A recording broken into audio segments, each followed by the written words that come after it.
Welcome to another Down the Rabbit Hole video, doing another Star Frontiers video here, and here is a very strange looking place. I wanted to talk about something that I thought all my previous Star Frontiers videos might be kind of overwhelming or kind of intimidating for a first-time referee slash gaming crowd, because I'm dealing with like huge cities, spaceship combat, or in the last case, a whole desert world with its own warfare going on. I thought, I want to pare it down. What if you're like a new referee and this scares the crap out of you? And it's like, okay, what about something that a first-time referee and his players can maybe have some inspiration from to see that like you can do Star Frontiers very small, very limited, with the most simple things that get the ball rolling. And that's what this video is all about. Now, I'm going to be saying names of places that I probably am saying wrong. A couple of people have commented, like when I did my Sathar video, I had somebody say, "You're pronouncing Sathar wrong. It's Sather." Okay, again, it was the 80s and all we had was the printed word with no way of finding out the way people should pronounce stuff, so I just always called them Sathar. I've also heard some people say that the insect race, the Vrusk, that's not the right way to pronounce that word either. It's Vrusk maybe or something. But to me they've always been the Vrusk or Vrusks. And ironically, I'm talking about the Vrusks because we're on one of their planets. This is Zikit. That's how I always called it. How would you say that word, how that is spelled? Is it zik-kit or Zikit? Or is there some weird with the apostrophe? Does that mean it's Zikit? Like they are a buzzing alien race that sort of use clicks and buzz noises with their mandibles, so there's probably a better way to actually pronounce that, but I just thought, you know what, it's Zikit to me, and that's how I'm going to refer to it. We're on the planet Zikit. Now this is in the, I gotta look it up, Kizkar star system, up in the upper corner of the Star Frontiers map of the frontier. In my version, now Zikit is a mining world, and in fact we are in a Vrusk mining machinery area in a town that I'm going to talk about in great length. So Zikit being a big mining world, they extract a lot of ore, and they are under control of a planet in another star system, Turladrom. This is getting a little deep in the weeds, but the Star Frontiers folks will appreciate this. So stick with me on this. It all has relevance to the characters and some of the adventures that took place. So let me get through this. So Zikit was, in my version, a planet that, Turladrom next door was actually a historic planet. It was the first planet that the Vrusks and the Dralicites colonized together. Next door to Turladrom is in my campaign, the home planet of the Dralicites, Groth. And when the Vrusks met the Dralicites, they decided to set up a colony on this ringed world called Turladrom, where they could start to have their interspecies kind of communication and set up this little civilization and learn from each other and set up trade routes. All this, the kind of stuff the Vrusks love. Dralicites not so much. They're just like, hey, I'm just chilling here on Groth. Whatever I want to do, I want to do. So Turladrom runs the government of Zikit, where we are now. And this is in the neighboring star system of Kizkar. I have some notes over there. So you have this very basic political situation going on here, but it's important for what happens later on. Now, in my campaign, Zikit is one of the oldest terraformed worlds, and I thought to myself, much like with Laco, there's another planet that I think I was pronouncing wrong. Some people have called it Laco. Sorry. In my campaign, Zikit was a planet that was originally not, you couldn't breathe the air. It was an alien world that neither the Vrusks nor the Dralicites could enjoy, so they terraformed it. And it's also got a lot of history. It's a very old world as far as all of the planets of the frontier in my campaign. And so it has this sort of steampunky, oldie worldy kind of style to it that I always really liked. Hence, this giant machinery that is all around us. This is the kind of thing that Zikit would be using as its industrial processor for all the mining ore that it's shipping off to Turlodron. So into this world, one of my players, Andrew, decided to roll up a Dralosite character.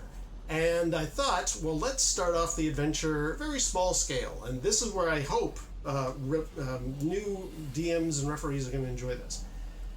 Bubba was the name of the character. Now, I'm not really thrilled on him calling it Bubba, but okay, you know what? It's your character. You choose what you want. I was hoping for... I kept telling him, think it was like a thudding, bulbous type of a name. And he was like, oh, call him Bubba. I was like, okay, Bubba it is. Bubba arrives at the beginning of the campaign in the town of Kitmeen, which is a small, well, small-ish mining town on the planet of Zikit. And when he arrives, he discovers that it's a little town kind of like anything you would get in a D&D campaign, or it's got kind of a Wild West thing, like there's a couple of bars, there's accommodation for people. There's also, because it's being run by the Vrusks, there's this administrative level of things that goes on. They have a town council house that is run by a Vrusk trade house. Most of the businesses are Vrusks, but they have been more than happy for the other aliens to make their way here. The vast majority, though, tended to be Vrusks as far as like the main population. Along comes Bubba, the Dralosite.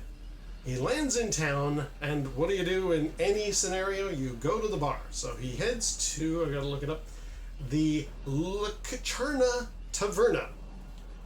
Just got here, I've got some accommodation, and I need to get a drink. The way all D&D adventures start. And this is why I think I like this as a launching point for my campaign, and I hope it'll maybe give sort of newish referees a chance to think in terms of, what if I want to just get little baby steps dip my toe into this science fiction world, because there's a lot of things that are harder to tackle when you're doing science fiction and technology.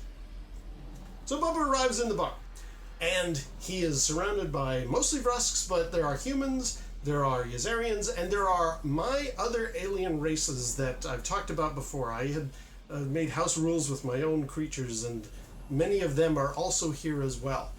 And Bubba looks around and he's like, I'm the only Dralosite here. A little bit awkward. But he's not. His friend, Balgroob, shows up. Or, he doesn't know he's his friend yet. Balgroob approaches and goes, oh my god, another Dralosite in this bar. This is awesome. I've been here working in the mining company for a while, and I was always hoping someday a Dralosite would show up. Let me buy you a drink. Sure. So the two of them have like this connection, this friendship that actually went on to bigger things. And this is actually the beginning of kind of an epic tale of Bubba the Dralosite. I was thinking to myself, do I want to do all of this as briefly as I can? I don't know, I'm actually going to split it up into like 3 parts. There's a trilogy going on here. And right now we're dealing with Bubba's adventures on Zikit, because I hope this will give people an insight as to how to craft a story, especially one in this kind of a world. So, they have a couple of drinks, they're having a good time, everything's great, until one of the local tough guy ruffians is deciding to pick on these little guys. Because again, if you're not aware, Dralosites are a shorter race, and I guess this must be a universal thing. Everybody who's taller than a smaller person is going to pick on them. That certainly was the case in my campaign. I'm sure probably humans have the same reaction to halflings in Dungeons and Dragons, and I'm sure it migrates out beyond that. So my poor 2 little Dralosites are just sitting there having a good time, having a drink, and up comes Grell Taluska, a local tough guy human, and he's like, hey, and he spills the drink and is like, hey, you wanna get out of here, or me and my buddies are gonna beat you up, type of thing. And they make it very tough for Bubba and Balgroob. And it sort of results in like a little, not so much a fisticuff, because these 2 little Dralosites are kind of like, we got a lot of people around us, and Bubba is new, and Balgroob is kind of like, well, I don't really know these people that well, I don't want to cause any trouble. So they decide to leave and are kind of like, well, that's really crummy. And, you know, Taliska and his cronies are all like, yeah, get out of here, small fry type of thing. So they decide Andrew had a thought, you know, I want to get my revenge against these guys. I don't really like this crowd. What do I do? And he came up with the concept of pouring sugar down the gas tank of Taliska's car. Now, some people in the audience might be like, wait a minute, isn't this a science fiction futuristic world? Don't all the vehicles, according to the rule book, run on standard energy units? Isn't that like, I don't know, like Energon cubes from Transformers? Don't you plug it in or something? What is this? Why would pouring sugar down the gas tank do anything in this world? Again, Zikit is old. It has a history. It's kind of steampunk-ish level. There are gasoline-powered cars. One of my buddies was just saying, hey, just because the cars are running on standard energy units, just because they use these SCUs as their way of figuring out mileage, that doesn't mean it has to be electricity or atomic power or anything like that. It's just a unit for measurement. You could make gasoline power be standard energy units, right? And I thought, yeah, that's right, and that really works well to this world that I'm coming up with. I mean, for an idea of like the look and feel, I showed both of my players the scene from Raiders of the Lost Ark, Marion's bar that Indiana Jones shows up at, and she's having the drinking competition. I showed them that video clip as like, look, this is the kind of bar. This is what the Lucerno Taverna looks like. It's old school. It's, you know, wood and maybe not wood, but like stone carving and things like that. It's an old school kind of antiquated place. So the vehicles are actually, yes, run by gasoline. And so when Bubba and Balgroob are like, you know what, we're going to get our revenge, let's pour some sugar down the gas tank. That's what they did, and that ended up having repercussions. It spiraled out of control from there. So the next day or two, Taliska barges into the Lucerno Taverna and is like, where are those Dralicites? Because yes, his engine seized up and his car is ruined, and he was not a happy camper. Nor were his crony buddies either. They started up a fight, but everybody was kind of aware, hey, these guys are picking on the Dralicites, and I don't think that's really fair. So it resulted in the proverbial bar fight, which caught the attention of somebody in the town of Kitmeen who has a rather interesting background, or a mysterious, suspicious kind of a background. I may have mentioned, or I did mention in a previous video, one of the alien species that I came up with myself were the Pickwicks, a rodent-like race, human-sized and stuff like that. And they have a couple of different versions of themselves, one of which are this rather mysterious group or subsection of the Pickwick species called Rasts. And one of them was watching this bar fight going on, and he's like, you know, I gotta admit, I like the moxie of these two Dralicites getting their revenge, and this whole fight that ensued and caused the whole town to like stand up and deal with things. Now, the guy, the human Taliska, is actually kind of valued in town because he's the guy who runs the central big crane. He's the big crane operator. So he had a lot of clout in town. You know, you're dealing with like that tough guy who's got all of the people sort of in his pocket because he's sort of important in town. But this Rast Pickwick was watching from the back of the bar. His name, Chej Rotani. He was watching and he was like, you know, this is interesting. I kind of like these Dralicites. Maybe I'm gonna talk to them about some stuff. Yeah, this is kind of curious. So we're already kind of dealing with a little bit like in Lord of the Rings when Strider is sort of watching what happens with the hobbits, and then later on he comes to the room. He's like, okay, something important to tell you. Kind of riffing on that, I decided that Chej Rotani was going to approach Bubba and Balgroob. This is after the fight. And he said, so you guys have got some pretty big backbones for gelatinous creatures that have no backbone. I kind of wouldn't mind hiring you for something. What are you guys doing? Or what's your experience? Now, Bubba was, I believe, into tech. He was a Tech X in the Zebulon's rulebook. So he's like, a machinery guy, and he knew how to do and how to disable security systems. And Rotani was like, really? I like that. Okay, well, I'll tell you what, you two. Can you go into the town council house, basically town hall, and just have a look around at what kind of security devices they've got running? I'll give you some good money for it. And Bubba and Belgrube were a little bit like, I don't know if I trust this guy, but you know what? There had also been recently a thing from Upon High, the organization, from Turlodrom. A decision had come down, you know what? Mining's not working out as good as it has been for a while. We're all dropping everybody's wages. So the two of them were like, okay, we are actually in some pretty bad financial straits. If Rotani wants to hire us to just look at a couple of security cameras and like make some notes, okay, yeah, we'll do it. So they did. They head over to the town council house. I'm actually going to give a map of what the town of Kitmeen looks like. I believe it was like 1,700 people, and it had all these different kind of buildings, all of which I fully fleshed out. Because you never know when... This is a good pointer for any new referee DM type person. You never know where your players are going to end up, so flesh out the town. I have done so. Here is what the town of Kitmeen looks like. I think I stole this from SimCity. And I decided to flesh it out. I'm actually going to show here's all of the different buildings, or a good chunk of all the different buildings labeled for my purposes. I didn't know where things were going to go with this adventure. I recommend you do that too. You never know when somebody's going to suddenly be like, hey, I want to go to the hospital, or I need to see if I can place a subspace radio message. There weren't any subspace radios in Kitmeen, by the way. And I even decided to flesh out the surrounding territory outside of Kitmeen, because you just never know. People might go on a trip. They might, need to go to a nearby town. Something might come up. Highly recommend you flesh all of this stuff out. Here is a map of the local area of Zikit that Kitmeen is in the center of, and all the different towns. If you're wondering what all the jagged lines are, that's actually layers of altitude, because since Zikit is a very mountainous, very craggy, high mountain rocks and stuff, which would explain how they can get to where all the minerals are very easily.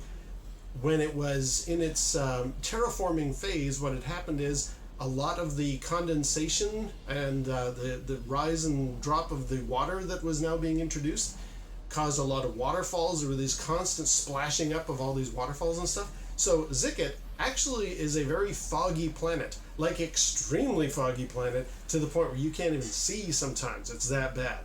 Again, with Laco, I made it a desert world with a lot of wind blowing around. I wanted to base it in some kind of science. With Zikit, I did the same thing. I was like, yeah, I want to have this be the foggy planet. And, where does fog get formed by? Well, the dew point of the water and the condensation, this kind of stuff. I looked it all up and I thought, yeah, okay, so there's really tall mountains and they waterfalls that drop great distances, kicking up a lot of this condensation, and this fog just spreads everywhere. So if you're wondering why on the map everything is like these weird jagged lines, those are lines of altitude, height of these mountain ranges. So very high peaks and very low valleys everywhere across the planet of Zikit. I recommend you do that layer of kind of preparation for your players, because you just never know, right? So, Rotani gives Bubba and Belgrube a good whack of cash for their having looked at the security systems of the town council house. Bubba and Belgrube had no particular loyalties to the Vrusk trade house that was running things, especially when everybody's wages just got dropped about 10 or 15%. They're like, yeah, no, I'm not. Remember, this is an adventure game anyway. So it was kind of like, yeah, I'm not really in any particular rush to help these people out. Let's do it. Here's some cash. So you're already in this mercenary kind of hired professional, men with unusual skills, that type of thing. And they had formed a good friendship with Rotani. Rotani then says, you know what? Maybe I could use you guys again for a little something. I had a contact arrive a little while ago to do some work for me, and he's kind of gone missing. And Bubba and Belgrube were like, sure, yeah, sounds great. We'll help you find this guy or whatever. And Rotani was like, well, it's actually an Osakar, which are these very unusual aliens, and we they're kind of rare, especially in Zikit territory. You didn't get a lot of Osakars were running around. And Bubba and Balgrub are like, okay, well, it doesn't matter if it's a dog or a cat. We'll go and help you find this Osakar. And Rotani was like, okay, cool. So they tracked what had happened. And basically, through the adventure that took place, Bubba and also Balgrub discovered that the Osakar, who has the ability to hypnotize, was brought to town because Rotani has some suspicious background sort of company that he keeps. He's got a very odd background, this guy. He runs another bar, unlike the Taverna, and it's a little bit fancier. It also has, you know, a nicer clientele to it. And Rotani even has his own air car, Blade Runner flying car type of thing, which not a lot of people in town do. So Rotani's got this, like, interesting character or interesting backstory to him. And the Osakar was hired by Rotani because a fellow called Gilrin had discovered some political connections that Rotani had. Being that this is Zikit, and that the government of Turladrom runs Zikit, and they're starting to make all these changes and demands and things that the people of Zikit don't like, what exactly is Rotani into? This is getting kind of... We're opening up this interesting can of worms. Who is this guy, anyway? But this Osakar was in town to hypnotize Gelrin to forget all of Rotani's political connections. So, the plot gets thicker. This is kind of exciting. But the Osakar's gone missing. What happened? Bubba and Balgrub go off past outside of the town. See, this is why it's good to have a little map of the area. They go searching across the foggy, rocky territory. Being terraformed, there are no alien race. There's no alien animals on this world. It was a rock when it got started, and it's just a foggy rock now. So at least there's no animals that they have to deal with. But they're trying to figure out where the Osakar had gone to. Gelrin was keeping him in his cabin, and so Bubba and Balgrub sneaked in, and they managed to fight Gelrin, but knocked him out. And they bring the Osakar back to, you know, consciousness, and they also find a little treasure trove with, like, all of the Osakar's items, his weapons, his equipment, etc., and a big diamond. And Rotani was like, hey, thanks very much for helping me find the Osakar again. You can keep that diamond. They're like, whoa, okay, our bunny situation is taken care of now. This is all, you know, kind of like stuff you would get in a Dungeons & Dragons campaign, but in my case it's in this space science fiction space opera. The Osakar does his little hypnosis thing. Gelrin forgets everything about Rotani's political connections, and they move on. Now, the good news is the next mission was kind of the end of Bubba's time on Zikit.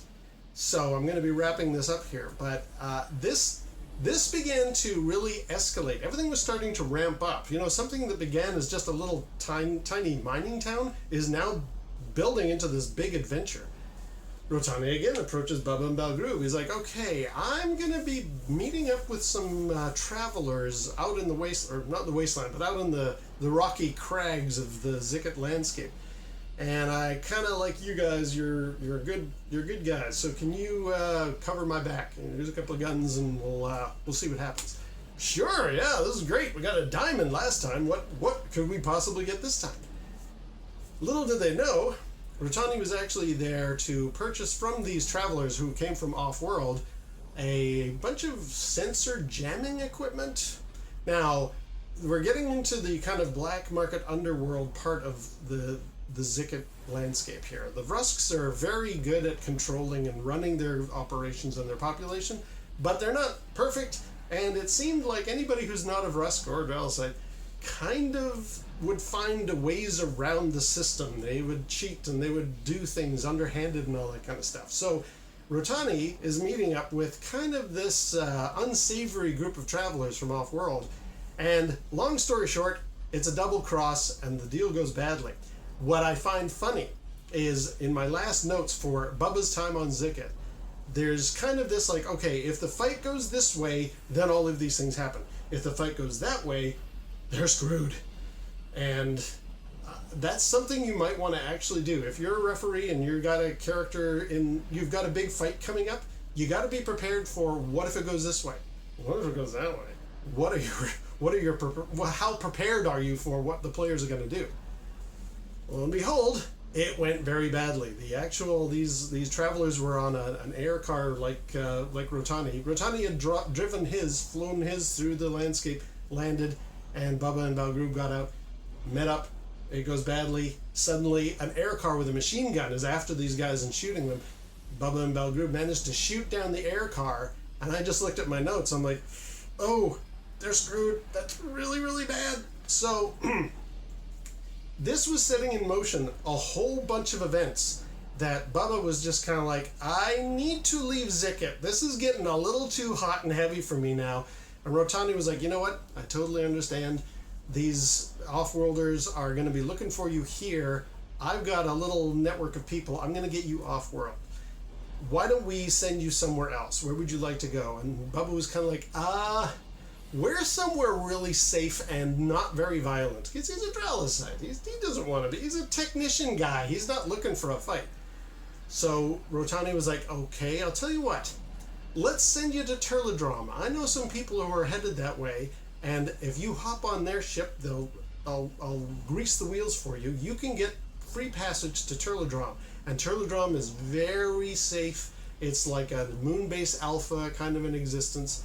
No problems there. You won't have any issues at all. Okay, so that's what happened. And I remember Andrew, the player, suddenly turning to me as we reached this pinnacle of the storyline and going, you know, I can track all of this back to the fact that I just poured sugar into a gas tank. I was like, yeah, pretty much. All of this adventure was spurred on because Bubba poured sugar down a gas tank. If he hadn't done that, none of this would have occurred. But now he's going off-world to another star system and to the planet of Turladrom. And a whole bunch of fun stuff happened there too. I think what I'm going to do is I'm going to stop here with Chapter 1 of this trilogy, Bubba's Adventures in the Rusk corner of the Frontier map. And I hope that this is sort of helpful for anybody who's kind of new to any role-playing game, really. But Starfinger specifically, maybe this will give you some ideas. If you want to use the town of Kitmeen and Rotani and his kind of slippery, slimy ways, maybe you want to have the town council have some repercussions. I've got all of the buildings all fleshed out and stuff like that in that picture. So feel free. I'm going to put links to all of these images down below so you can use them whatever way you like. And yeah, I just thought it was kind of neat to show, like, sometimes what looks like a real small little town, boring story, no animals, it's just foggy. What's the worst that could happen here? Well, Bubba can tell you, because his life really turned upside down in this adventure. But I'll leave that till the next time I talk about Starfinger. So, until that time, we'll see you down the rabbit hole.